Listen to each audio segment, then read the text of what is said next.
رب العالمين والصلاة والسلام على أشرف خلق الله محمد بن عبد الله وعلى أصحابه وعلى أزواجه ومن والاه بإحسان إلى يوم الدين. Avec un grand honneur, le complexe culturel des musulmans de Lausanne accueille le docteur Tariq Ramadan. On ne peut pas nier que notre invité est devenu une star, étoile en français. Chaque étoile a une forme et une lumière. Partant de cette affirmation, j'aimerais non seulement décrire la forme, mais aussi orienter notre intention vers sa lumière. Concernant la forme, Tariq Ramadan a fait ses études à l'Université de Genève, littérature française, philosophie, et il est devenu docteur en lettres et en islamologie arabe. Il a poursuivi et approfondi ses études en sciences islamiques au Caire à Al-Azhar, 1992-1993. Il a été nommé professeur d'islamologie au département de l'Université de Notre-Dame aux États-Unis, Indiana, et illustre professeur au Kroc Institute, religion, conflit et promotion de la paix. Tariq Ramadan est professeur d'études islamiques contemporaines à l'Université d'Oxford. Il enseigne également à la faculté de théologie d'Oxford. Il est par ailleurs Senior Research Fellow à l'Université d'Ushisha, Tokyo, Japon. Tariq Ramadan est marié et père de 4 enfants. Concernant la lumière de l'étoile, à ce propos, je confirme que la lumière vient de la Suisse. Tariq mène depuis 25 ans une vie de réflexion avec la publication de 27 ouvrages témoignant des nuits passées entre la lecture et l'écriture et aussi de son séjour en Égypte avec une formation très condensée en sciences de la religion avec un rythme de 17 heures par jour durant 18 mois. Chaque livre représente une goutte de réforme dans une vague en direction je peux être musulman et européen. Je laisse la parole à notre invité et je vous souhaite une bonne audience.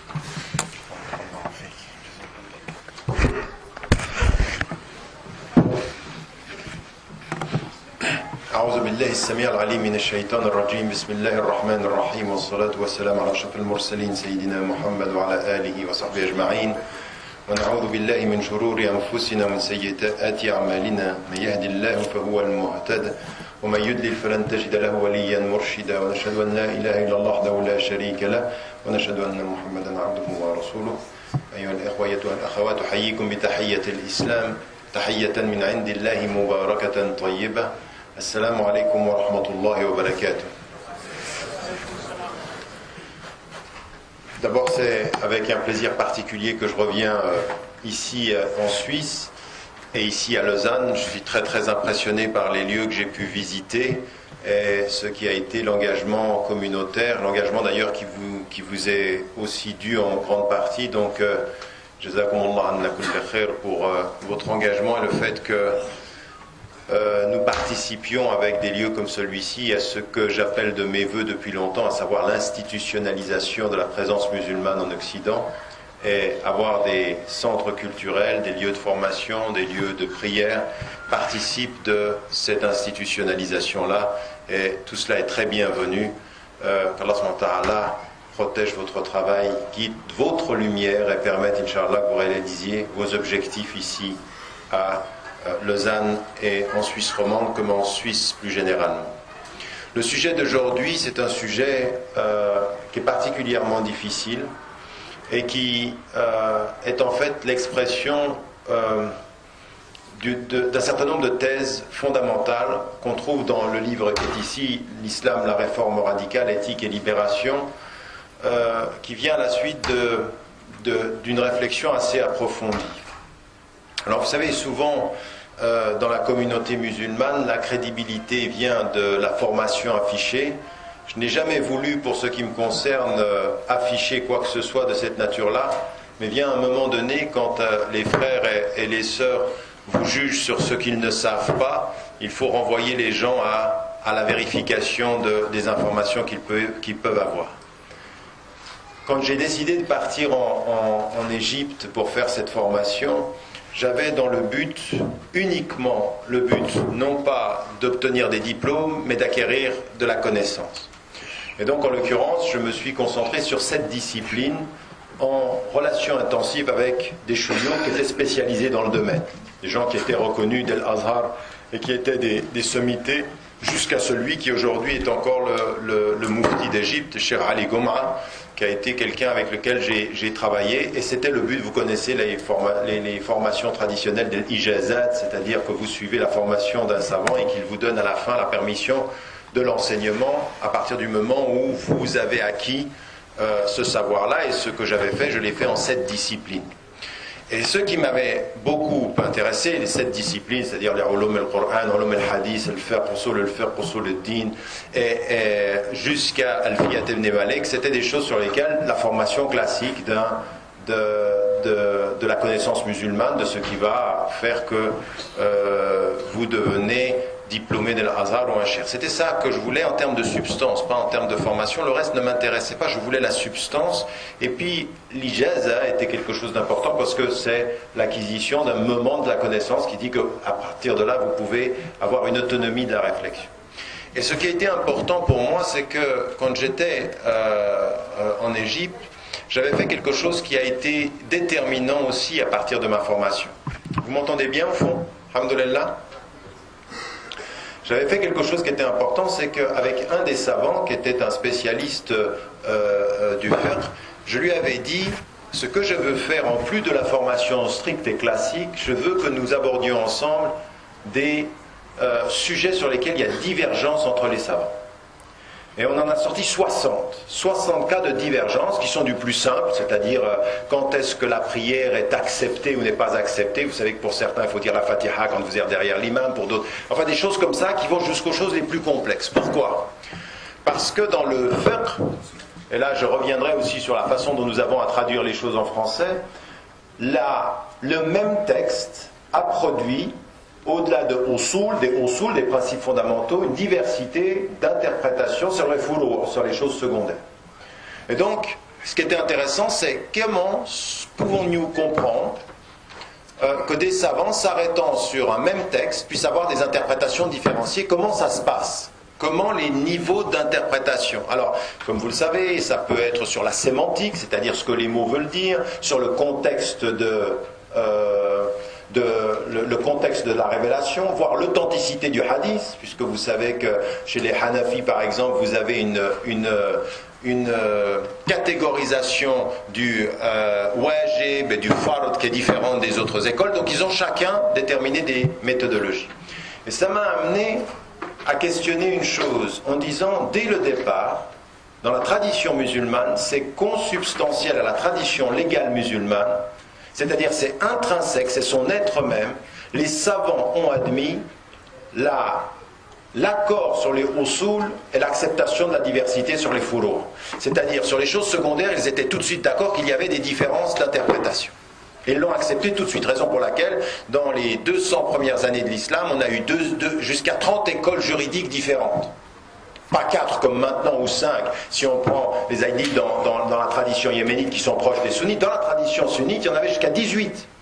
En plus de ceci, les 12 ou 14 de la tradition chiite, tout ça ensemble, ça fait que dans la tradition musulmane, tous musulmans confondus, 2 grandes traditions, majoritairement sunnites, minoritairement chiites, mais à l'intérieur, vous aviez jusqu'à 18 écoles, 30 écoles de droit. Ils se considéraient tous comme musulmans. Et pourtant, ils acceptaient ces divergences. Et là, vous retrouvez ceci, c'est ce travail-là qui, à un moment donné, inductivement, m'a fait dire et penser que le problème n'était pas dans l'acceptation de la diversité du droit et de la jurisprudence, du fiqh, mais que ce qu'il fallait, si nous voulions relever les défis contemporains, c'est de remonter inductivement à usul el-fiqh, c'est-à-dire les fondements du droit et de la jurisprudence. Une autre science, qui est en fait, comme l'a dit Shatibi, qui est un savant musulman de référence, c'est celui qui a synthétisé le travail d'El-Juwayni et de Abu Hamid el-Ghazali, c'est-à-dire qui a déterminé ce qu'on appelle Madrasat el-Maqasid, c'est-à-dire l'école qui va penser les finalités, les objectifs supérieurs de l'islam. Non pas le droit, mais le droit à la lumière de la voie. Qu'est-ce que l'on essaye d'accomplir par le droit? On veut aller où? Quel est l'objectif? Et donc c'est une philosophie, il appelle ça la philosophie du droit. En fait, c'est une philosophie du droit, c'est le concept général. Et pendant des années, je me suis engagé dans le fiqh. Et les premiers livres, alors j'aimerais aussi qu'on soit clair là-dessus, le livre sur la réforme radicale ne concerne pas les musulmans d'Occident. Il concerne tous les musulmans du monde en face des problèmes contemporains. Ce n'est pas un livre pour les Européens. C'est une réflexion fondamentale sur nous en face du monde actuel. Comment aborder la question, autant dans un pays majoritairement musulman que dans un pays où nous sommes minoritaires. Comment aujourd'hui relever les défis de notre époque.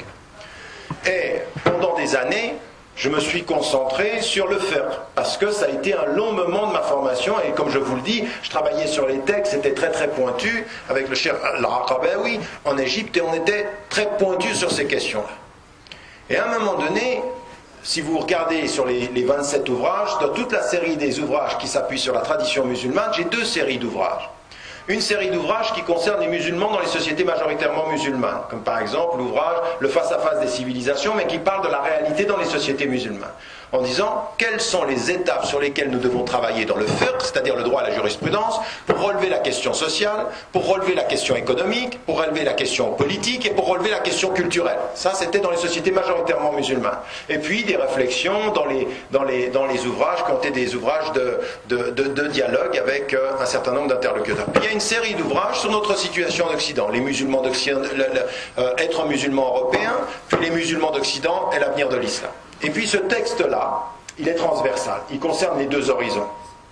C'est-à-dire vraiment un texte de réflexion fondamentale. Il n'est pas facile, il est étudié surtout dans le cadre académique. Aujourd'hui, je reviens des États-Unis et il y a 80 universités américaines qui l'étudient de l'intérieur. Et donc aujourd'hui, il vient de sortir en arabe il y a 3 mois. Il est dans 8 langues et ce que je veux, c'est vulgariser les réflexions que je vais essayer aujourd'hui de vous donner dans un cadre spécifique. Pourquoi ? Parce que mon but, ce n'est pas un texte pour une élite, c'est vulgariser une pensée pour savoir où est-ce que nous sommes responsables. Parce qu'on peut bien rester assis ici et se dire « Ah, nous les musulmans, nous ne sommes pas contents de ce que les savants nous disent. » Et leurs ulama, ils ne font pas leur travail, ils ne répondent pas à nos questions. Mais à force d'être passifs et à renvoyer, à blâmer les savants, finalement, les communautés musulmanes n'ont que les réponses qu'ils méritent.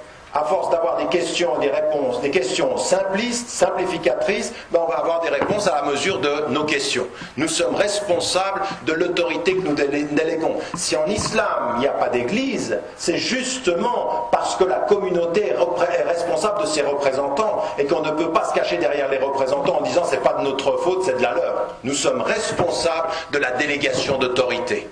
Responsable de la délégation d'autorité. Et ça, c'est aussi important. Déléguer une autorité à un savant, c'est quelque chose qui est une forte responsabilité. Mais ensuite, se cacher derrière le fait qu'il a l'autorité et nous, on n'est pas responsable, c'est de la lâcheté. Et nous ne voulons pas, en islam, on ne peut pas avoir une communauté de lâches qui se protègent derrière « Ah, les savants ne font pas leur travail ». Nous sommes tous co-responsables de ce processus. Donc, permettez-moi d'avancer de ce point de vue-là en disant la chose suivante. C'est que dans cet ouvrage-là, c'était de dire, après m'être arrêté au fiqh, droit et jurisprudence, il fallait monter au fondement en disant, mais où est le problème ? Alors, c'est cela que j'en suis arrivé à traduire, un ouvrage dans lequel j'allais m'attarder sur les fondements, c'est-à-dire les sources, en disant la chose suivante, et en relevant la chose suivante. Vous savez, vous avez deux solutions. Quand vous êtes en face d'une communauté, quand vous êtes en face d'une communauté qui a accepté sa diversité. En islam, vous avez l'obligation d'accepter la diversité. C'est une obligation. Et c'est très important. La diversité internationale, Allah il nous le dit, il vous a fait en nation, il vous a fait en tribu, s'il avait voulu, vous seriez qu'une communauté. Mais plus que ça encore, tout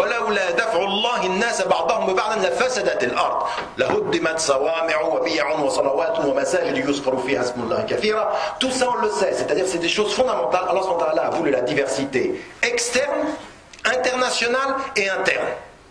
Et interne, c'est-à-dire des écoles où on est tous musulmans, mais toi t'es Hanafi, toi t'es et puis toi t'es Salafi, et puis toi, tout ça c'est accepté. Mais quand on a ceci, on a deux solutions. On peut s'asseoir ici et se dire acceptons la diversité. Mais accepter la diversité, ça n'est pas encore avoir dépassé le risque de la division.